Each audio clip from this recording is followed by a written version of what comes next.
As of right now, we are involved in a number of different conflicts. We have been for a significant chunk of the entirety of my life. There are other conflicts that are potentially on the horizon. Donald Trump has been talking behind the scenes about wanting to possibly invade Venezuela. He's incredibly aggressive towards Iran.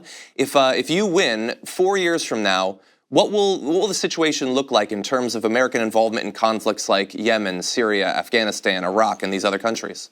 Well, first of all, the fact that we are giving aerial support to the Saudi Arabians, of course, the Senate is trying to change that now, stop that now. But it is the ultimate in whoredom. It is the ultimate in the desecration of American values that we were ever willing, for the sake of $100 billion in arms sale, go along with the Saudis, giving them aerial support without which they could not have been able to prosecute this war in Yemen.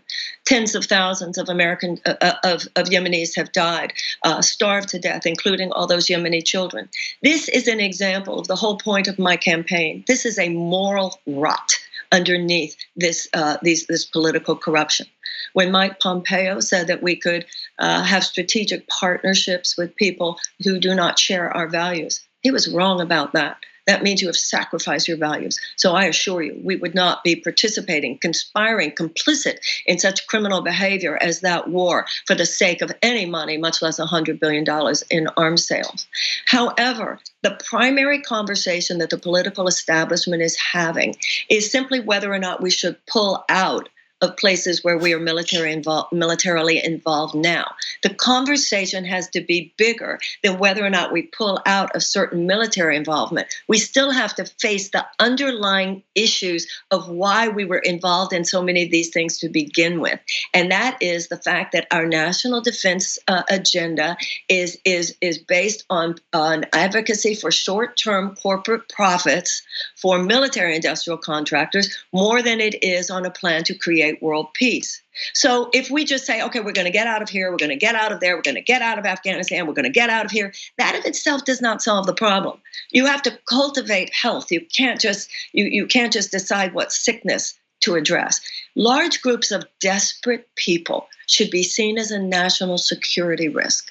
Desperate people do desperate things. Desperate people are more vulnerable to ideological capture by genuinely psychotic forces, whether in a corner of a city of the United States or in a corner of the world. So we need to do more than bring troops home. We need to bring love. We need to bring our values, not only of support for democracy, but for deep human compassion and care for people whose desperation can almost be predicted to lead them to desperate, dysfunctional, and even dangerous behavior for the rest of us. This is where America should be. We should be creating peace. We should be a moral leader in the world. And our candidates should be saying something more than, well, we'll bring the troops home from here or bring the troops home from there. We have to name the deeper problem.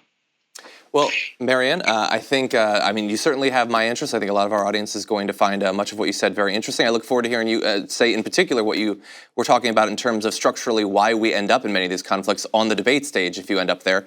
I wish that we had more time. Perhaps in the near future we can dive a little bit deeper into some of these issues. I would like that. Thank you so much. Thank you.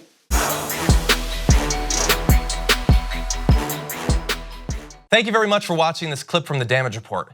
If you liked it, don't forget to subscribe to this channel and ring the bell on YouTube to get notifications of our new videos. And of course, you can catch the full Damage Report live every weekday at 1 p.m. Eastern, 10 a.m. Pacific on TYT Network on YouTube TV.